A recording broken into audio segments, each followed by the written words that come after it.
Admiral Jake Morrison stood on the bridge of the UNS Defiance, staring at the massive display screen that showed enemy ship positions across the galaxy. Red dots filled the screen like angry stars, each one representing a warship of the Galactic Empire. There were so many that the screen looked more red than black. How many ships do they have now? Morrison asked his aide. Captain Lisa Parker. Lisa checked her tablet and frowned. Our scouts count 10,000 ships, sir. Maybe more. They keep building new ones every day. Morrison nodded slowly. He had expected this number, but hearing it still felt like a punch to the gut. Humanity had 300 ships total. Good ships, with brave crews, but only 300 against an empire that stretched across half the galaxy. And our colonies? Morrison asked. All outer settlements have been evacuated, sir. We managed to get most people to the inner worlds before the Empire blockaded the jump routes.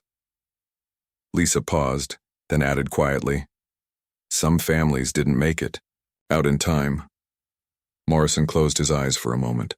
Those families were now prisoners of the Empire, if they were lucky. If they were unlucky, they were dead. The Empire had a habit of making examples of worlds that resisted them.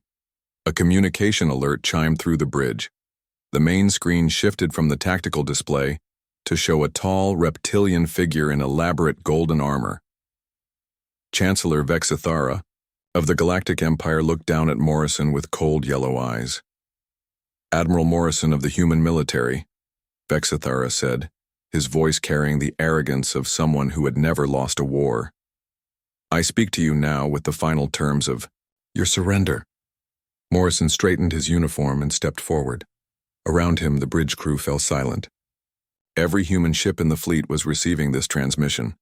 Every human colony was watching. This moment would decide the fate of their entire species. Your empire has conquered 47 worlds, Vexithara continued. In each case, the local government saw wisdom in surrender. They accepted integration into our great civilization. Their people now serve the empire in various capacities. Morrison knew what those various capacities meant. Slavery. The empire took the strongest beings for manual labor, the smartest for technical work, and the rest for whatever purposes they desired. It was not a life any human would accept willingly. You have one standard day to surrender unconditionally, Vexithara said. Your military will be disbanded. Your weapons will be destroyed.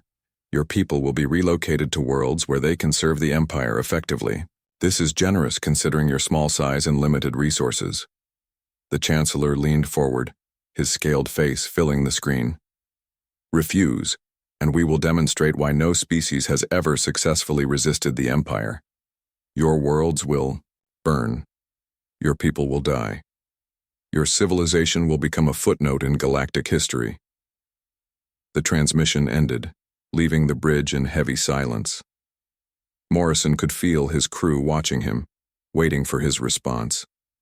Throughout the fleet, on every human world, people were waiting to hear what their leaders would choose. Lisa stepped beside Morrison. Sir, the President is holding an emergency session on Earth.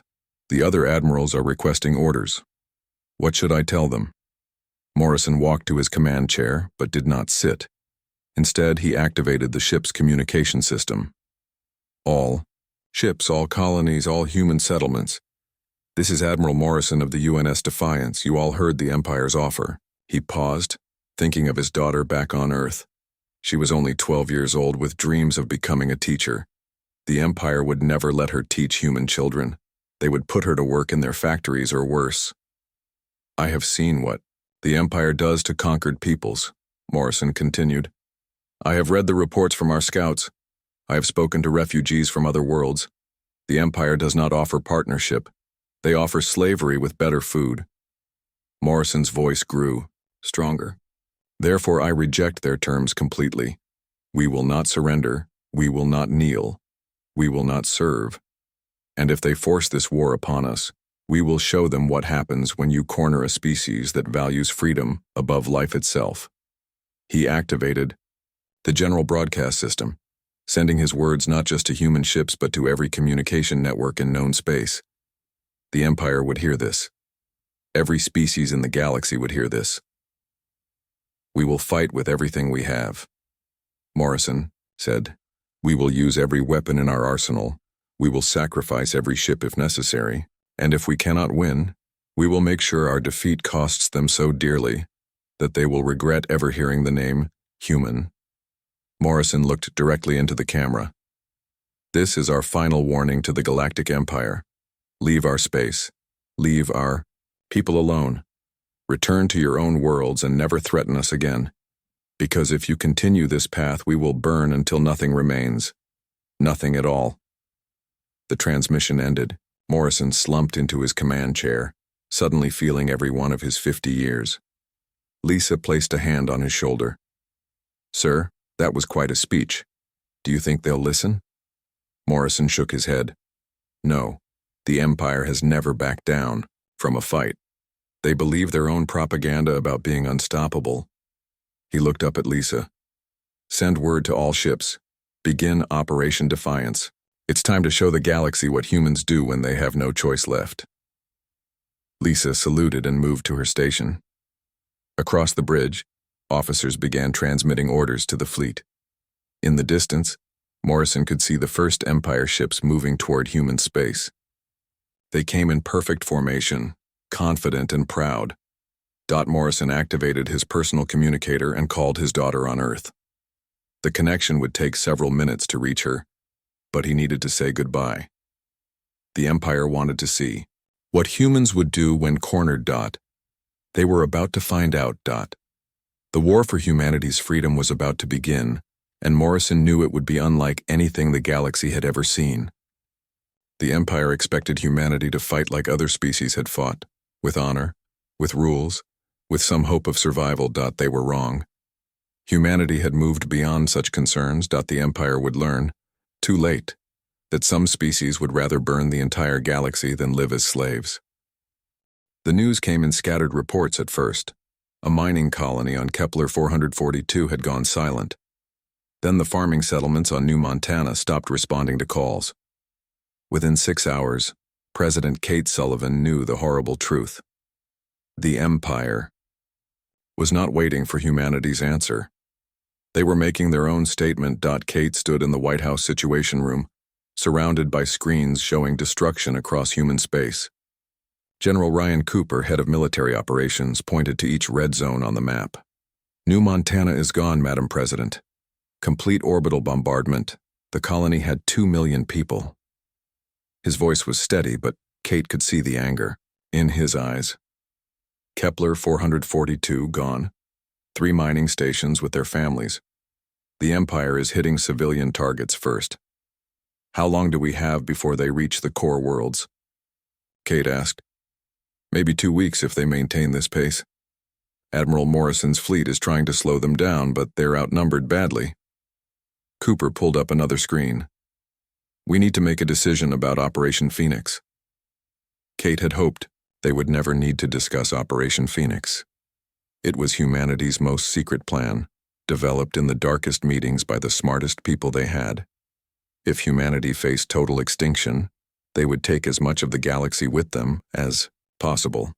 "Show me the details again," Kate said. Cooper activated a holographic display that filled the center of the room. It showed weapon systems that most humans did not know existed. Nova bombs that could make stars explode. Quantum cascade devices that could tear holes in space itself. Planet crackers that could split worlds in half. "We've been building these weapons for 10 years ever since we learned about the Empire," Cooper explained. "Dr. Emma Watson's team has been working around the clock. The Nova bombs are ready for deployment. The cascade weapons need more testing, but they might work." Kate studied the terrible weapons floating in the hologram. Each one could kill billions of beings. Some could destroy entire star systems. "What are the risks of using these weapons?" "High, Madam President. The Nova bombs will definitely destroy whatever star system we use them in. The cascade weapons could spread beyond our control. We might accidentally destroy parts of the galaxy we never intended to hit." Kate closed her eyes. As president, she had sworn to protect human lives. Now she was being asked to approve weapons that might destroy everything. "And if we don't use them?" Then humanity becomes slaves if we're lucky. More likely, we just become extinct. Before Kate could respond, another alert came through the communication system. Commander Alex Torres was calling from the frontier, evacuation zone. His image appeared on the main screen, showing a man with burn marks on his face and smoke in the background. Madam President, I'm reporting from the Centauri evacuation convoy. We've rescued about 50,000 civilians from the outer colonies, but we've discovered something terrible. Torres paused, looking around at something off camera. The Empire isn't just killing our people. They're taking prisoners for experiments. Kate felt sick. What kind of experiments? Medical research, genetic testing, behavioral studies. We found abandoned Empire research stations with evidence of what they do to captured humans. Torres's voice shook with anger. Madam President, I've seen what they did. Death would be a mercy compared to becoming their test subjects. The transmission ended, leaving the situation room in grim silence. Kate looked around at her advisors, seeing the same realization in all their faces. The Empire was not offering slavery. They were offering something much worse. General Cooper, authorize Operation Phoenix. Begin immediate deployment of all available weapons. Kate's voice was firm. If the Empire wants to see how far humans will go to avoid slavery, we'll show them. Cooper saluted. Yes, Madam President. What about the evacuation of Earth? Continue. Evacuating civilians to the underground shelters, but don't relocate the government. If we're going to fight this war, we fight it from here. Kate turned to address the room. Contact Dr. Watson. Tell her we need those Cascade weapons operational immediately, regardless of safety testing. 3 hours later, Dr. Emma Watson stood in her laboratory deep beneath the Colorado mountains. Around her, teams of scientists worked frantically on weapons that could end civilizations. Emma had never imagined her work in quantum physics would lead to this moment. Her assistant, Dr. Paul Martinez, approached with a tablet full of calculations. Dr. Watson, the Cascade devices are theoretically functional, but we haven't had time for proper testing. If we're wrong about the containment fields, the reaction could spread indefinitely. Emma looked at the weapon on the table in front of her. It was no bigger than a briefcase, but the energy contained inside could unravel the fabric of space itself. How far could it spread? Unknown. Maybe a few star systems. Maybe several sectors of the galaxy. The quantum cascade feeds on gravitational fields, so it grows stronger near large masses like stars and planets. Emma thought about her children, safe in the underground shelters. The Empire would never let them grow up free. They would become test subjects or worse. Paul, load the devices into transport ships.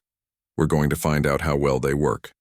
Meanwhile, on the bridge of the UNS Defiance, Admiral Morrison received word that the President had authorized Operation Phoenix. He looked at the tactical display showing Empire ships approaching human space like a red tide of destruction. Lisa, contact Captain Sam Johnson on the Shadow. Tell him to begin deep penetration missions into Empire territory. It's time to show them that humans can strike anywhere. Yes, sir. What about the civilian evacuations? Morrison watched another red dot appear on the display as another human colony went silent. Tell Commander Torres to get our people to safety as quickly as possible. Once we start using the Phoenix weapons, nowhere in the galaxy is going to be safe. Lisa paused at her station. Sir, do you really think this will work? Can we actually defeat the entire Empire? Morrison looked at the overwhelming number of enemy ships on the display. No, Lisa.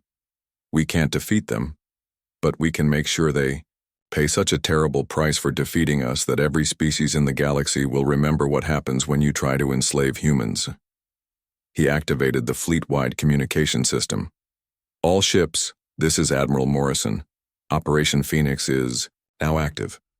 We are no longer fighting to win. We are fighting to make them regret ever meeting us. Show them what humans do when they have nothing left to lose. Across human space, ships began moving toward their targets. In hidden bunkers, scientists armed the most destructive weapons ever created. On Earth, President Kate Sullivan signed the authorization papers that would either save humanity or destroy the galaxy. The Empire thought they were conquering another weak species. They were about to learn how wrong they were. Captain Sam Johnson guided the UNS Shadow through the darkness between stars, deep in Empire territory. His ship was built for stealth, painted black, and equipped with technology that made it nearly invisible to enemy sensors. Behind him sat 50 nuclear devices, each one powerful enough to destroy a small moon. Captain, we're approaching the Empire Fuel Depot at Wolf 359, reported Lieutenant Karen Ross from her station. Sensors show 40 Empire ships docked for refueling. Sam studied the tactical display. The fuel depot was a massive structure that supplied Empire fleets across 3 sectors.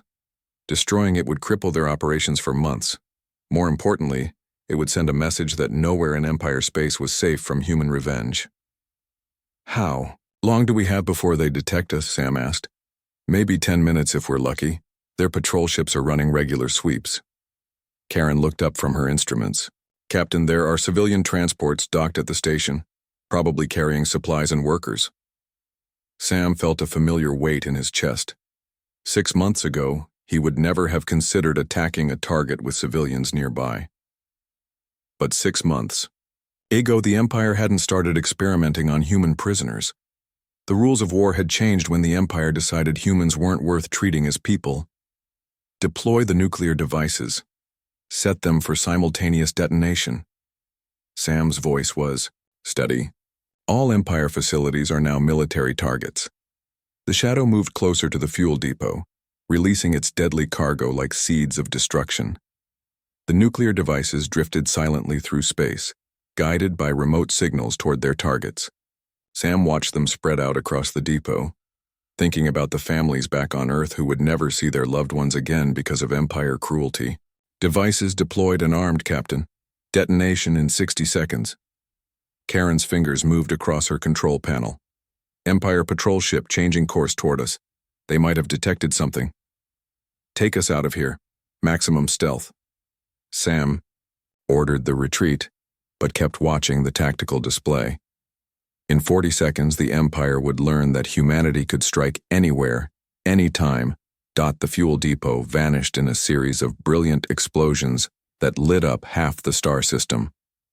40 Empire ships died instantly, along with the massive fuel reserves that would have supported their war effort. Sam allowed himself a moment of satisfaction before ordering a course toward their next target. While Sam's mission continued deep in Empire space, the war came to humanity's doorstep. Colonel Beth Adams crouched in the tunnels beneath Luna Base, Earth's moon colony, listening to the sound of Empire assault troops breaking through the outer defenses. "How many soldiers do they have up there?" asked Sergeant Mike Chen, checking his rifle for the 10th time. "Too many," Beth replied. "But they have to come through these tunnels to reach the main base. We can make them pay for every meter." The tunnels of Luna Base had been designed for mining operations, not military defense. But Beth's people had spent the last week turning them into a death trap. Every corridor was filled with explosives. Every junction had hidden gun positions. The Empire soldiers would find no easy victory here. "Colonel, they're breaking through Section 7, reported Corporal Janet Williams over the radio. "Estimated 50 soldiers in the first wave." "Fall back to Position 2, Beth ordered. "Let them have Section 7. We'll give them a warm welcome at the bottleneck." Beth had studied every report about Empire military tactics. They relied on overwhelming force and advanced technology to crush resistance quickly. They expected enemies to surrender when faced with superior numbers. They had never fought humans in tunnel warfare. The first Empire soldiers appeared at the far end of the tunnel, their reptilian forms clearly visible in the artificial lighting. They moved cautiously but confidently, expecting the humans to retreat. Like every other species they had conquered. Instead, Beth's people opened fire from concealed positions. The tunnel filled with the sound of gunshots and explosions as the Empire soldiers discovered that humans fought differently than other species. They didn't retreat to save their lives. They advanced to sell their lives as dearly as possible. "Section 8 is lost," Williams reported. "But we took 30 of them with us. They're learning that every tunnel costs them blood." Beth smiled grimly. Good. Let them learn. Every minute we hold them here is another minute for Earth to prepare its defenses. The battle for Luna Base continued for 18 hours. Beth's forces were eventually overwhelmed, but not before destroying most of the base's critical systems and killing over 200 Empire soldiers. Beth's final transmission to Earth became famous throughout human space. "They can take our tunnels," she said as Empire soldiers broke down her command post door, "but they can't break our spirit. Make them pay for every world, every life, every breath. This is Colonel Beth Adams' Luna Base. We held the line." The transmission ended in gunfire, but Beth's words spread across human space like wildfire. On every human ship, in every human colony, people heard her message. The Empire could win battles, but they would pay a terrible price for each victory. Admiral Morrison received news of Luna Base's fall while preparing humanity's first desperate gambit. The merchant vessel UNS Liberty, commanded by Captain Nick Foster, was approaching an Empire battle group under the pretense of surrender. "Nick, are you sure about this?" Morrison asked over the secure channel. "Admiral, my ship is already damaged from the evacuation runs. My crew volunteered for this mission. We all have families on the colonies the Empire destroyed." Nick's voice was calm but determined. "Besides, this prototype Nova bomb needs testing. Might as well test it on Empire ships." Morrison watched the tactical display as the Liberty approached the Empire battle group. 20 massive warships surrounded the small merchant vessel, prepared to accept humanity's surrender. They had no idea they were about to witness the first use of humanity's most terrible weapon. "Empire ships are demanding our surrender codes," Nick reported. "Playing along for now. Nova bomb is armed and ready." The Nova bomb was Dr. Watson's first successful attempt at weaponizing stellar physics. It created a brief but incredibly powerful fusion reaction like a miniature star explosion. The weapon was untested in combat conditions, but the theory was sound. "Nick, you have about 2 minutes before they realize something is wrong," Morrison warned. "Understood, Admiral. Tell my wife I love her. Tell Earth that the Liberty did its job." Nick paused, then added with dark humor, "And tell the Empire that humans don't surrender. We explode." The UNS Liberty detonated its Nova bomb at the center of the Empire battle group. The explosion was visible from 3 star systems away, a brief new star that outshone the local sun. When the light faded, 20 Empire warships had been vaporized along with the brave crew of the Liberty. Chancellor Vex Thara received the report of the Liberty's attack while reviewing casualty reports from Luna Base. His military advisors stood around the command table, their confidence shaken by the intensity of human resistance. "How many ships did we lose?" Vex Thara demanded. 20 capital ships, Chancellor. The human vessel detonated some kind of stellar weapon. We've never seen anything like it. Admiral Krextal, the Empire's top military commander, seemed disturbed by the implications. "Chancellor, these humans don't fight like other species. They seem willing to die for no tactical advantage." Vex Thara studied the reports. Luna Base should have fallen in hours, not days. A single merchant ship should not have been able to destroy 20 warships. They are primitive beings driven by emotion instead of logic. Continue the assault. They will break eventually. But even as he spoke, Vex Thara felt a growing unease. The Empire had conquered 47 species, but none had fought with such desperate fury. None had been willing to sacrifice everything for such an uncertain cause. For the first time in his long career, the Chancellor wondered if the Empire had made a mistake in challenging humanity. The humans were proving more dangerous than anyone had expected. Vice Admiral Maria Rodriguez watched the Empire fleet approach through the Centauri system like a red storm of destruction. Her tactical display showed the grim numbers: 300 Empire ships against her force of 60 human vessels. Should have been a massacre. "All ships, this is Admiral Rodriguez," she broadcast to her fleet. "Today we implement the new doctrine. Every ship is expendable if it serves the cause. Our job isn't to survive. Our job is to make them regret ever hearing about humans." Captain Dan Murphy aboard the UNS Vengeance responded first. Admiral, my ship is ready for close engagement. We've stripped out all safety protocols and loaded extra ammunition. If we're going down, we're taking as many of them with us as possible. Maria nodded approvingly. The human fleet had been restructured for maximum damage rather than survival. Ships carried more weapons and less armor. Crews had been trained for suicide attacks. Every vessel was a potential bomb waiting to be detonated against Empire forces. Remember, they outnumber us 5-1, but they expect to survive this battle, Maria continued. We know better. Make every shot count. Make every death meaningful. The Empire fleet moved into attack formation with the confidence of predators, approaching helpless prey. They had won this battle 100 times against other species. Admiral Krextol commanded from his flagship, expecting another easy victory to add to his record. He was about to learn how wrong assumptions could be. The human fleet did not retreat or try to maneuver for advantage. Instead, they accelerated directly toward the Empire ships in a massive suicide charge. Maria's flagship, the UNS Defiant, led the attack with weapons blazing. All ships ramming speed, Maria ordered. Show them what happens when you corner a species that values freedom above life. The UNS Vengeance was the first to reach the Empire line. Captain Murphy drove his ship directly into an Empire dreadnought, detonating his ammunition stores on impact. The explosion destroyed both ships and damaged 3 others. Murphy's last transmission was heard throughout the battle. For every human child they'll never get to experiment on. The UNS Retribution, commanded by Captain Kelly White, followed seconds later. She targeted an Empire carrier loaded with fighter craft, crashing into the ship's launch bay and causing a chain reaction that lit up half the battle space. Kelly's crew sang an old Earth song as they died, their voices heard over the radio. Until the moment of impact, Empire ships began trying to avoid the human vessels. But Maria had planned for this. Her ship spread out in a wide formation, making evasion impossible. Every Empire ship that tried to flee found a human vessel in its path, ready to trade lives for maximum damage.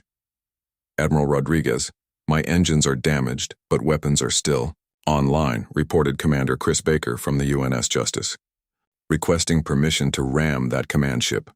Permission granted, Commander, make it count. The UNS Justice accelerated toward Admiral Krextol's flagship, absorbing heavy fire but never slowing down.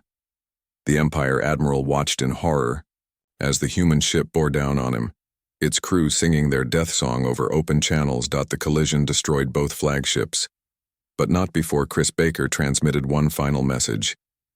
This is what humans do when you threaten our families. Remember us. When the Battle of Centauri ended, the Empire had won in the technical sense. They controlled the system and had destroyed the human fleet.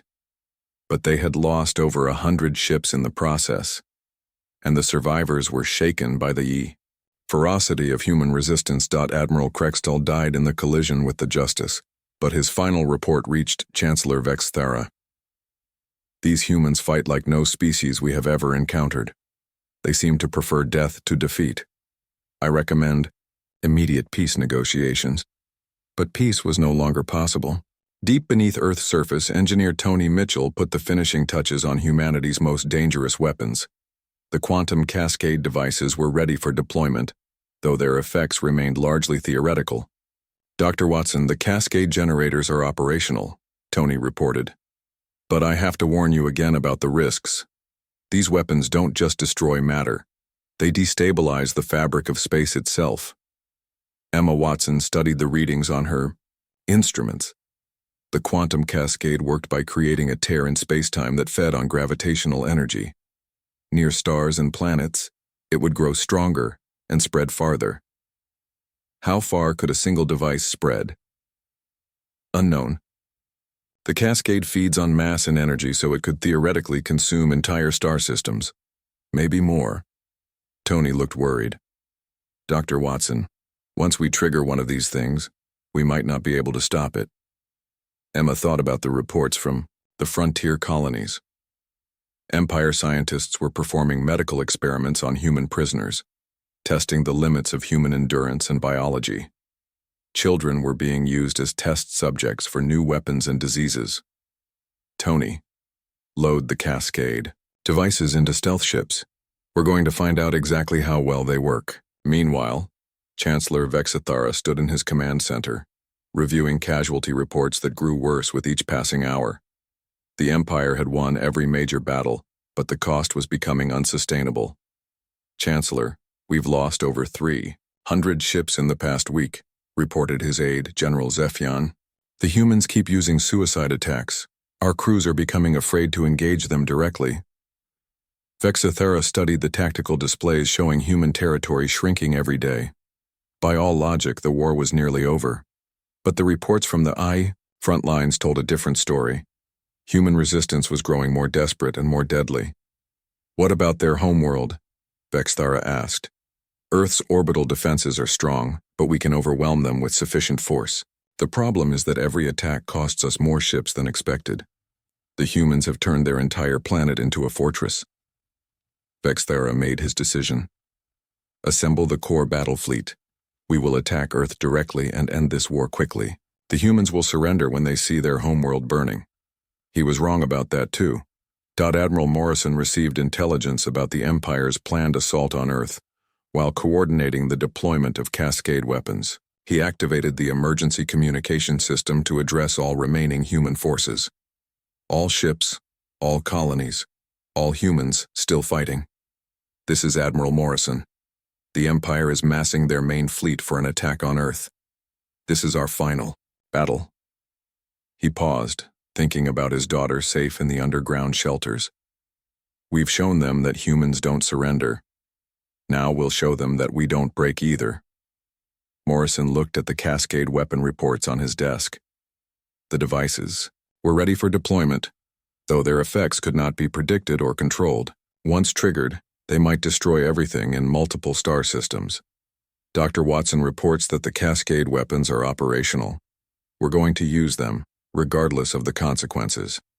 If the Empire wants to destroy humanity, we'll make sure there's nothing left of the galaxy for them to rule. The final phase of the war was about to begin, and both sides knew it would be unlike anything the galaxy had ever seen. The Empire thought they were approaching victory. They were actually approaching the end of everything. The Empire's final assault on Earth began at dawn, Greenwich time. 5,000 warships emerged from hyperspace at the edge of the solar system, their hulls gleaming in the light of Sol. It was the largest military force ever assembled in galactic history, designed to crush human resistance once and for all. Chancellor Vexithara commanded the assault personally from his new flagship, the Eternal Dominion. He had grown tired of reports about human stubbornness and wanted to witness their final surrender himself. Admiral Morrison's remaining fleet is moving to intercept us, reported his tactical officer. 68 human ships against our 5,000. Vexithara almost laughed. 68 ships? That's not a fleet. That's a suicide gesture. He activated the communication system. Admiral Morrison, this is your final opportunity. Surrender now, and your people will be allowed to serve the Empire. Continue fighting, and Earth will burn.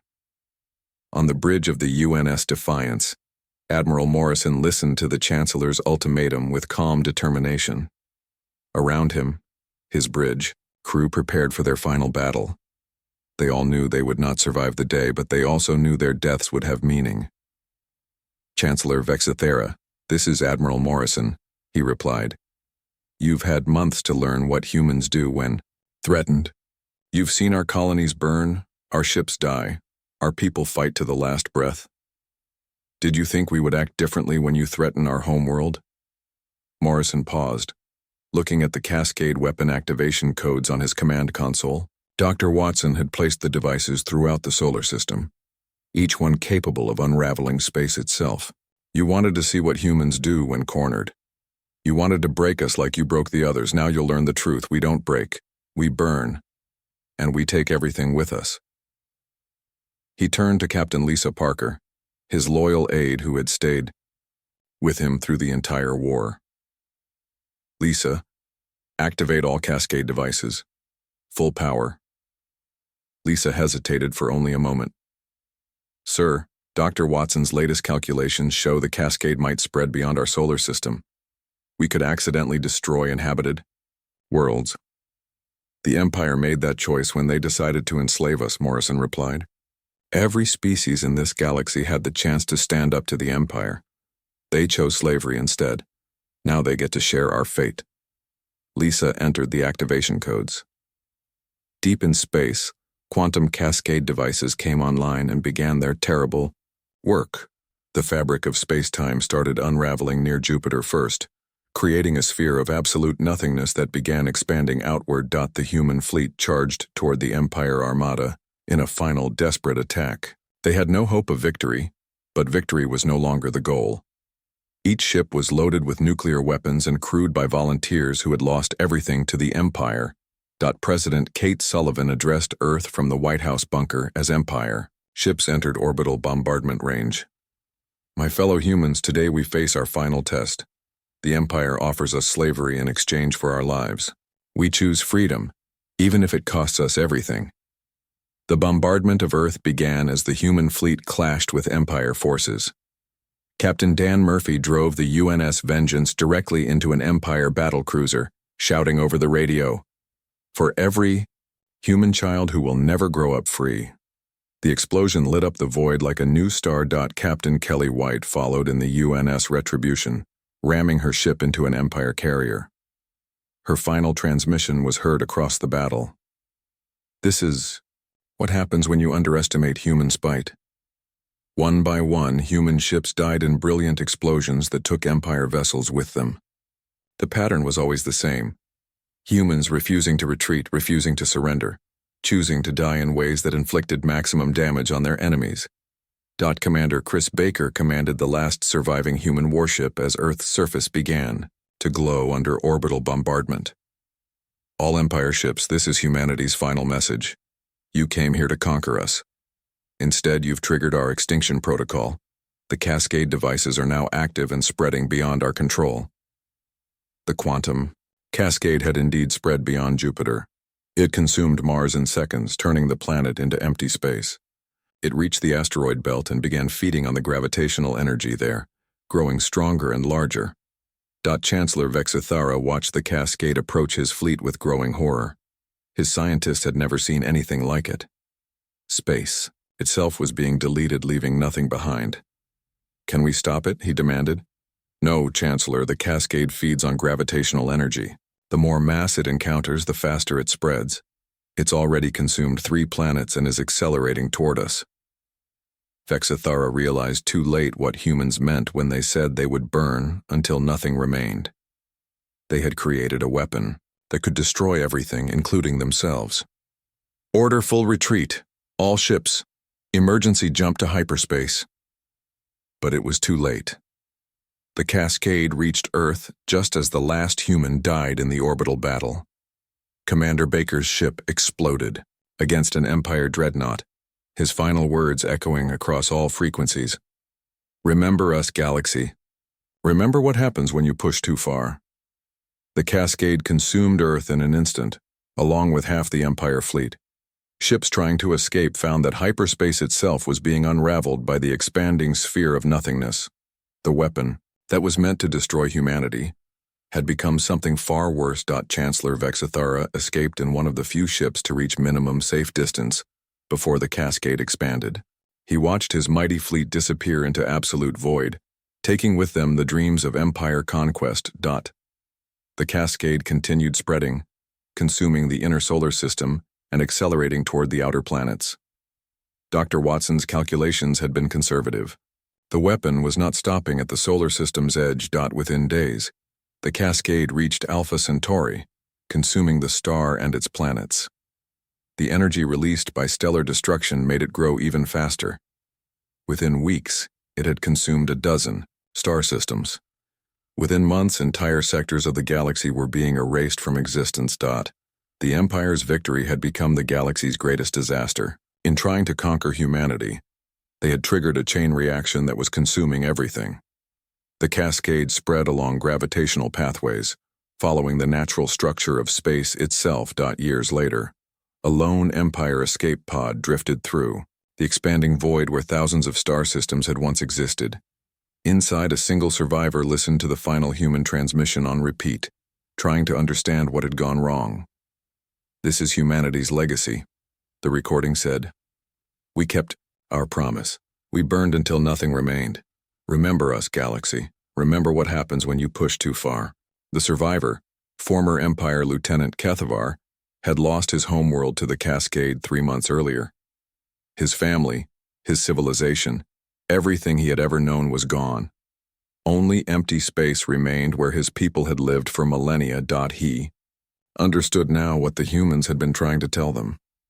Some species would rather destroy the entire galaxy than accept slavery.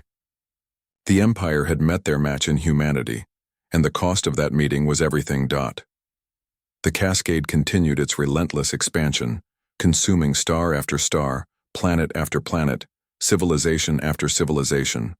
The Empire's great victory had become the universe's greatest tragedy. In the end, humanity had kept their promise. They had burned until nothing remained. The galaxy would remember them, because there was no one left to forget. The silence of empty space was humanity's final monument, and it would last forever.